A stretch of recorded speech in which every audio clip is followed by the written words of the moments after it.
Everyone.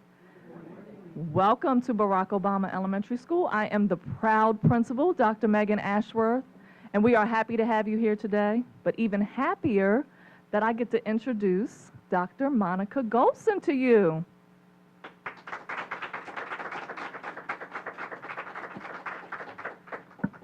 Thank you. Good morning and welcome. Today is a really important day for Prince George's County Public Schools and for every employee and community member and family member. Over the last decade, our community and our school system has really been trying to recover from what we believe is the worst economic downturn that existed during the recession.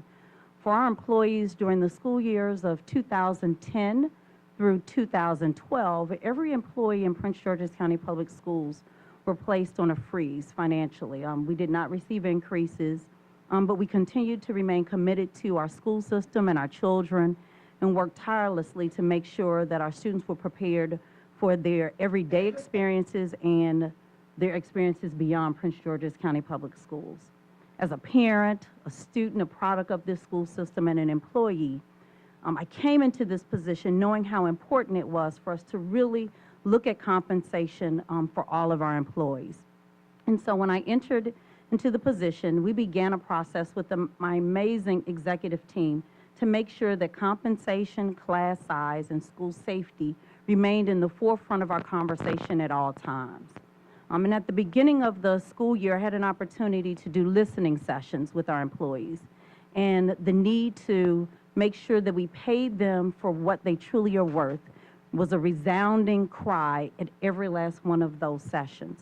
And it was during one of those sessions where I had an opportunity to meet a food service worker who shared with me, I appreciate your vision and your commitment for Prince George's County Public Schools, but it would be great if you could do something for food service workers. I've been here for a long time, and my annual take-home salary last year was approximately $19,000. And I took that back to our team. And we remain committed to find ways that we could help to resolve those issues for all of our employees. And so starting in October, we started the process where we literally did over 30 hours of analyzing our budget and going line by line and trying to find ways that we could begin to make reductions that could help contribute to a pay increase for our employees. And through that, we were able to save approximately $19.3 million. And then we galvanized all of our forces together and then worked to go to Annapolis to help fight with our elected officials to get additional funding through Kerwin. And we're grateful that our elected officials continue to remain committed to making sure we were able to bring the second largest amount back to Prince George's County Public Schools. And I greatly appreciate that. And through our conversations all year between myself, our board members, we have always remained committed to making sure that we found ways, if possible, to make sure that all of our employees would be able to receive an increase. And so today I am grateful that what we're able to offer is that for our employees who were here during 2010 to 2012 will receive what we're calling a targeted longevity salary increase. For those employees, over the next 3 years, they will get an additional step increase for 2020, 2021, and then 2022. That total amount is equivalent to $46.5 million.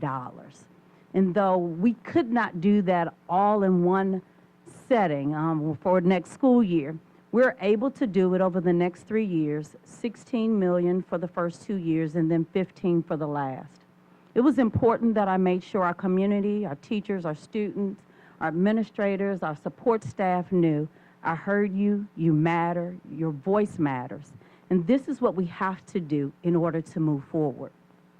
I clearly understand to whom much is given, much is required. I work that every day. But I expect that same in the schoolhouse for our children.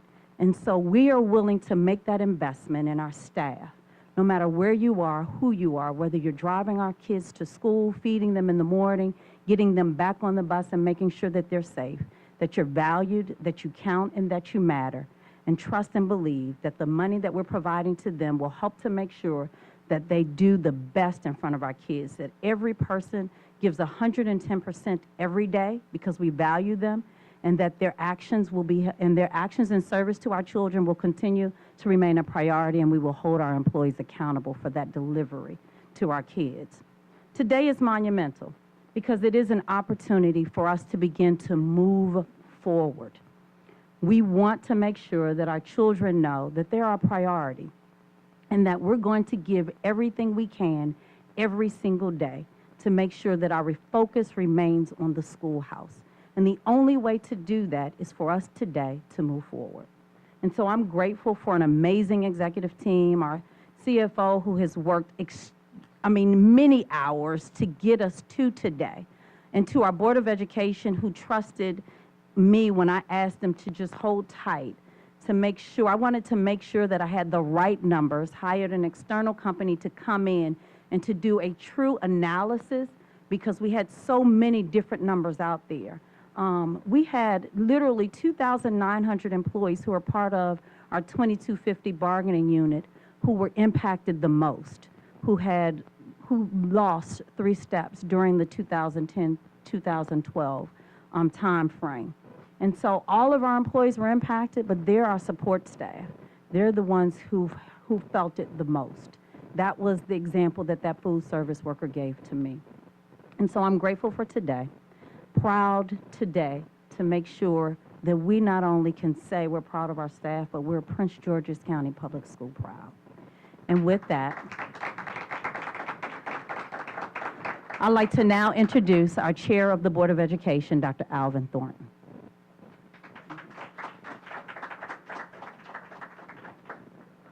Good morning, everyone. Let me, first of all, express on behalf of my colleagues, deep appreciation to our CEO, Dr. Golson, and your staff for bringing us to this point.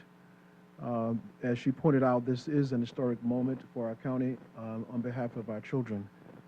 Let me recognize members of the board who are here in support of the proposal as it is emerging. Our Vice Chair, Mr. Edward Burrows, Mr. Valentine, fellow Morehouse man, Ms. Williams, Ms. Sonia Williams, Ms. Pamela Boozer-Struther, Ms. Queen, I saw her in the back there, Mr. Montero, and Ms. Eubanks. It's important that they're here because it represents the umbrella of consensus that's emerging over our children.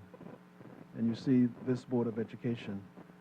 I want to get to the comments I want to make, but I want to signal and make sure everyone recognizes the unity that's reflected in the presence of the board members around this issue. It is critically important. You know, when we marched on Annapolis together, thousands of people marching, it was very important that we do that in support of our teachers. It was hot for an old man like me to be in front of thousands of people with Sister Dudley and other teachers. Madam President, thank you for your presence. Ms. Reed and other union leaders, thank you for your presence here today. But we marched together and to support Kerwin funding because we knew that we would not be able to be at this point where we could begin to engage in a restorative activity if we did not get that funding. And we did. We didn't get everything we wanted. But at least and Dr. Golson was there. Our children were there. Our parents were there, right? So that we could get a baseline level of funding that would position Dr. Golson and her staff to put before the Board of Education this proposal. And I don't want us to ever forget the unity that was evidenced by this county, the population, elected officials, delegates, senators, board members, to bring us to this point. That was the blueprint for Maryland's future. Because we knew that blueprint would not be possible without the funding that will allow us to give our employees the respect they deserve. Legacy compensation as well as contemporary compensation. And so I want to thank everybody for being there because we'll have to be there going forward. Dr. Golson's proposal is a 3-year proposal, the last year of which will require us to be united again to go to our elected officials and make the argument that they should support the funding that will be necessary for the 3rd year. That is the blueprint for Maryland's future. It is the bridge to excellence that we started in 2002 together. And it is the build to learn concept that we're building not only respected employees, but with our P3, with our build to learn, we're building infrastructure capacity. This is the unity that you're seeing evident, right? So let's, Dr. Golston, we want to thank you for what you're proposing to us. Obviously, the Board of Education will take this under consideration, and I see the evidence of the unity and support for this, and we hope our union colleagues will in fact join in this. So thank you all for your presence. We'll take questions now. Yes. Good morning. Morning, sir.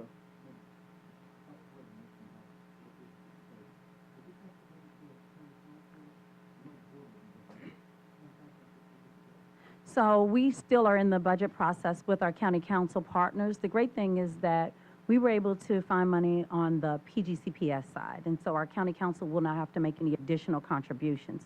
They still have to review their budget, our budget that's before them, and send it back to us so that we can then reconcile before the end of June deadline. But we're not asking for additional funds from the county council. We will work within PGCPS to reconcile.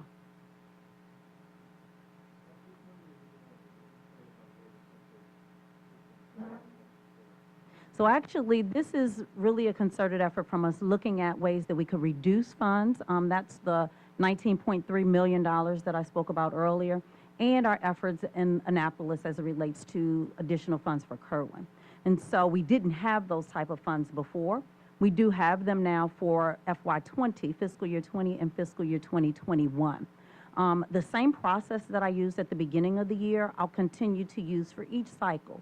And that's to do a line-by-line analysis of every department's budget to find ways that we can continue to use our funds more efficiently.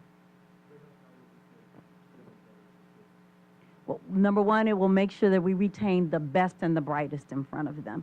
It will allow us to, in addition, attract employees to Prince George's County Public Schools, and when they come, they'll stay. Because now we are providing the evidence that we value our employees, that remaining with us even through the tough times, that we will come out on the far end and be a far greater school system because of it. So recruiting is tough nationally. It's tough in very specific areas, for example, in mathematics and science, and for nurses across the nation. And so it's tough in that area. It's also, in this area, we're unique because we have teachers who can go anywhere in the state of Maryland. They can also go to Virginia and the District of Columbia. So this also allows us to continue to remain and be competitive with other local education agencies. The other way this is going to help, thank you for that question. This will help to adjust the narrative about our children and our school system and about ourselves that encumbers our ability to achieve at the level we want. The unity that is being expressed here will grow around our school system, around our leadership, and our children benefit from that, and our teachers benefit from that. One of the comments I wanted to make was that between 2008 and 2012, this whole county, in fact the region and the nation, as you know, went through great pain, and we were all undervalued as a people. 40% of my home value went away, the homes in which our babies live, and so compensation suffered for all of us.